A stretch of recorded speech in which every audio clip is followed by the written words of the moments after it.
అందరూ ఎలా ఉన్నారు? బాగున్నారా? Welcome to social post real estate. నేను మీ వాసవి ఆచార్య. సో రైట్ నౌ రియల్ ఎస్టేట్లో పెద్ద టాపిక్ ఏంటి అని అంటే 22A. అసలు దీని గురించి ఎంత పెద్ద చర్చ జరుగుతుంది అని అంటే దీని తర్వాత ఉన్న ప్రాజెక్ట్స్ ఏవైతే ఉన్నాయో చాలా ఎఫెక్ట్ పడుతున్నాయి అనమాట. అసలు 22Aలో ఉందా లేదా, అసలు దానివల్ల మనకి ఉపయోగం ఏంటి, అది అంత డేంజర్ అని చెప్పేసి పెద్ద పెద్ద డిస్కషన్స్ జరుగుతున్నాయి. రైట్ నౌ ఈరోజు మనతో ఆ టాపిక్ గురించి డిస్కస్ చేయడానికి రియల్ ఎస్టేట్ ఎక్స్పర్ట్ రాజేష్ గారు ఉన్నారు. సార్ని ఇన్వైట్ చేసి దీని మీద ఇంకొన్ని క్వశ్చన్స్కి ఆన్సర్స్ ఈ వీడియోలో తీసుకుందాం. Hello sir. సో మీకు తెలియంది కాదు, 22A అంటే ఎందుకు అసలు అంతకనం భయపడుతున్నారు, అసలు దాని గురించి అంతకనం తీసుకోవాల్సినంత అవసరం ఉంది అని అంటారు? డెఫినెట్గా ఉంది. అయితే 22A అనేది ఏంటంటే యాక్చువల్గా ఈ 22 అనేది ఎప్పుడు వచ్చిందంటే సెంట్రల్ గవర్నమెంట్ పెట్టినటువంటి చట్టం ఇది 22. దానికి అడిషనల్గా స్టేట్ గవర్నమెంట్ ఏ యాడ్ చేసింది, 22A అప్లిక్ యాడ్ చేయడం వల్ల ఈ 22A అనేది ఏంటంటే ప్రొబిటెడ్ చట్టం అనమాట. ఈ 22Aలో ఉన్నటువంటి ఏ ల్యాండ్ అయినా కూడా ప్రొబిటెడ్ లిస్ట్లోకి వచ్చేస్తుంది. అయితే ఇంతకుముందు ఈ పర్టికులర్ 22A ల్యాండ్ వేటికి యూజ్ చేసేవాళ్ళు అంటే గవర్నమెంట్ సంబంధించినటువంటి ల్యాండ్స్, ఈవెన్ వక్ఫా భూములు కానీ, లేకపోతే గ్రామ గంటాలు కానీ, లేకపోతే ఏదైనా కోర్టు కేసెస్ ఉన్నటువంటి భూములు కానీ, లేదు ఏదైనా రోడ్డు కానీ, ఏదైనా ప్రజా ప్రయోజనం కింద వాడుతున్నటువంటి ల్యాండ్స్కు తీసుకునే ముందు 22A అప్లికేషన్ పెట్టేవాళ్ళు. అయితే ఇప్పుడు ఈ స్టేట్లో జరుగుతున్నటువంటి విచిత్రమైన సంఘటన ఏంటంటే మ్యాక్సిమం ఆల్మోస్ట్ ఒక 1 lakh ప్లస్ ల్యాండ్స్లో 22A ఇష్యూ రావడం జరిగింది. సో 22A ఉండడం వల్ల ఏంటంటే ప్రొబిటెడ్ లిస్ట్లో ఉంటుంది. అయితే ఇది జరగడానికి రీజన్ ఏం జరిగిందంటే ఇక్కడ గవర్నమెంట్ సాఫ్ట్వేర్ అప్డేట్ చేసే క్రమంలో కొంతమంది అధికారుల తప్పిదం వల్ల జరిగినటువంటి పొరపాటు ఇది.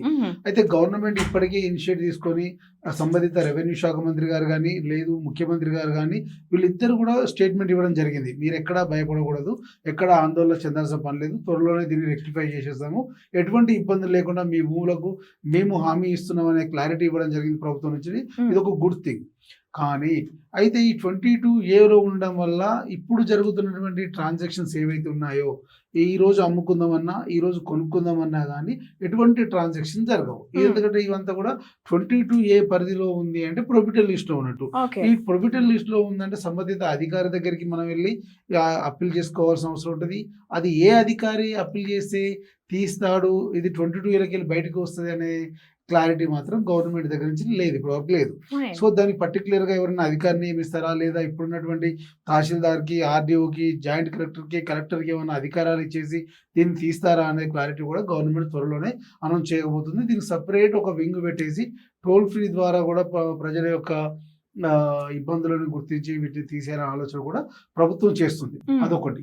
అయితే ఇంతకు ముందు ఈ 22Aలో ఉండే భూములన్నీ కూడా గవర్నమెంట్ సంబంధిత భూములు.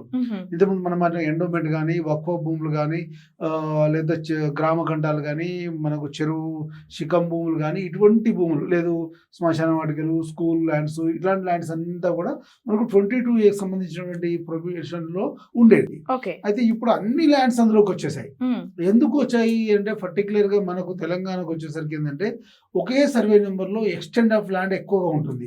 ఫర్ ఎగ్జాంపుల్ మన సర్వే నెంబర్ 10 అనే సర్వే నెంబర్ ఉంది, దీంట్లో ఒక 200 acres ఉంది.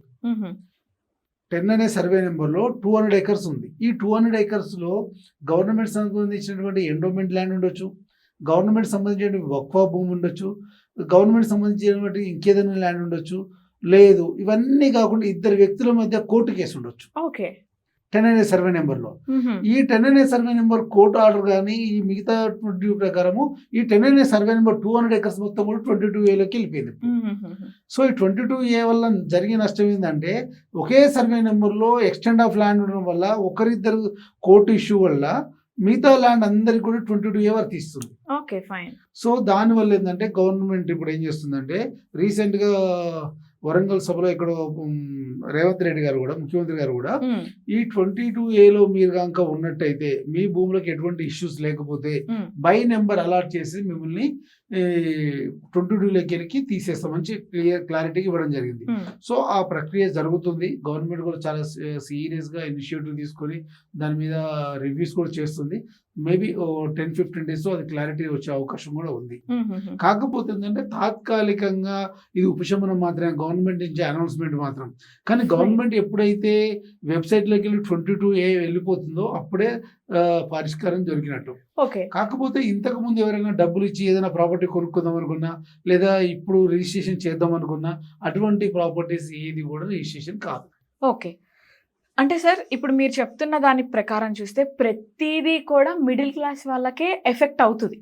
సో వాళ్ళు ఒక ల్యాండ్ కొనుక్కోవాలన్నా కానీ ఇలాంటివి ఏమన్నా ఉన్నాయి అని అంటే భయపడాల్సి వస్తుంది. అసలు అలాంటి ల్యాండ్స్ ఉన్నాయి, ప్రొహిబిటెడ్ లిస్ట్లో ఉన్నాయి అని చెప్పేసి వాళ్ళు ఎలాంటి వాటిని చూసి కేర్ఫుల్గా తీసుకోవాలని అంటారు? అంటే జనరల్‌గా ఇంతకు ముందు కూడా ప్రొహిబిటెడ్ లిస్ట్ అనేది గవర్నమెంట్ దగ్గర ఉండేది. మనకు కూడా ఈసీ ద్వారా కూడా మనం చూసేవాళ్ళం. అయితే ఈరోజు ఉన్న ప్రక్రియ ఏందంటే భూభారతి ద్వారా మనం వెళ్ళి అగ్రికల్చర్, నాన్ అగ్రికల్చర్ ఏ ల్యాండ్ అయితే తీసుకుంటున్నాం మనము, దాంట్లో ప్రొహిబిటెడ్ లిస్ట్‌లో చూస్తే మనం ఆ ల్యాండ్ అందులో ఆ సర్వే నెంబర్ ఉందా లేదా తెలుసుకునే వెసులుబాటు మార్కెట్‌లో ఉంది ఇప్పటికి కూడా.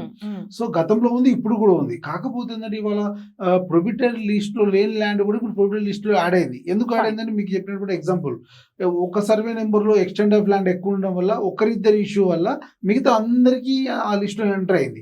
అయితే ఇప్పుడు గవర్నమెంట్ ఏం చేస్తుందంటే పర్టిక్యులర్‌గా ఒక ఇద్దరు వ్యక్తుల మధ్య ఉన్నటువంటి కోర్టు కేసుని తీసుకెళ్ళి ఆ ఒక్క ల్యాండ్‌కి బై నెంబర్ అలాట్ చేపించేసి, లేదా మిగతా అందరికి బై నెంబర్ అలాట్ చేసి ఆ 2 ఏకర్స్ 3 ఏకర్స్ లేదా 10 ఏకర్స్ ఎంతో పర్టిక్యులర్ ల్యాండ్ ఆ ల్యాండ్ మాత్రమే 22A ప్రొహిబిటెడ్ లిస్ట్లో పెట్టి దాని డాక్యుమెంట్ అటాచ్ చేసే అవకాశం ఉంది ఇప్పుడు. సో అది ఇప్పుడు చేయకపోతుంది. ఇప్పటి వరకు చేయలేదు, అది ఇప్పుడు చేయబోతుంది. ఇప్పుడు గతంలో ఇప్పుడు లాస్ట్ 1 ఇయర్ నుంచి ఆంధ్రప్రదేశ్లో కూడా ఇదే ఇష్యూ జరుగుతుంది. ఒకేసారి 75 లక్షల ఎకరాల ల్యాండ్ ప్రొహిబిటెడ్ లిస్ట్లోకి వచ్చింది. అక్కడ కూడా 22Aలోకి వచ్చింది. అక్కడ కూడా ఇదే 1 ఇయర్ నుంచి ఇష్యూ జరుగుతుంది. అక్కడ కూడా వాళ్ళు తాత్కాలికంగా ఇదే మనం ఇంతకుముందు మాట్లాడుకున్నట్టుగా ఒక ఆఫీసర్ని పెట్టి టోల్ ఫ్రీ ద్వారా సమస్యలు పరిష్కారం చేయడం, ఒకవేళ నిజంగా వాళ్ళ భూమి పట్టా భూమి అయినట్టయితే దాన్ని 22లోకి తీసే ప్రక్రియ అక్కడ స్టార్ట్ అయిపోయింది. ఇక్కడ రీసెంట్గా జరిగినటువంటి సాఫ్ట్వేర్ అప్డేషన్లో ఇంకోటి ఏంటంటే మనకు గతంలో ధరణి ఉండే, ధరణి నుంచి భూభారతిలో చేస్తున్నటువంటి సాఫ్ట్వేర్ అప్డేట్లు ఇవన్నీ ఉండడం వల్ల సరైన డాక్యుమెంటేషన్ సరిగ్గా లేకపోవడం జరిగిన పొరపాటుగా చెప్పుకోవచ్చు. ఎందుకంటే మన దగ్గర అసైన్ ల్యాండ్స్ ఉన్నాయి, మన దగ్గర భూదాన్ ల్యాండ్స్ ఉన్నాయి, మన దగ్గర ఈ ల్యాండ్స్ ఎక్కువగా ఉన్నాయి. ఆల్మోస్ట్ సాదా బెనంలో 25 లక్షల ఎకరాలు సాదా బెనం ఉన్నాయి మన దగ్గర. ఆల్మోస్ట్ మనకు 40 to 50 lakhs ఎకర్స్ వచ్చేసి ఈ ల్యాండ్స్ ఉన్నాయి. సో ఇటువంటి ల్యాండ్స్ ఉండడం వల్ల ఏంటంటే వీటిని difference wise category wise divide చేయాలి. ఎండోమెంట్ వక్వాకి, అసైన్డ్కి, ప్రొహిబిటెడ్ ల్యాండ్కి ఇవన్నీ డివైడ్ చేసినప్పుడు ఈ ఇష్యూ క్లారిటీ వచ్చేస్తుంది.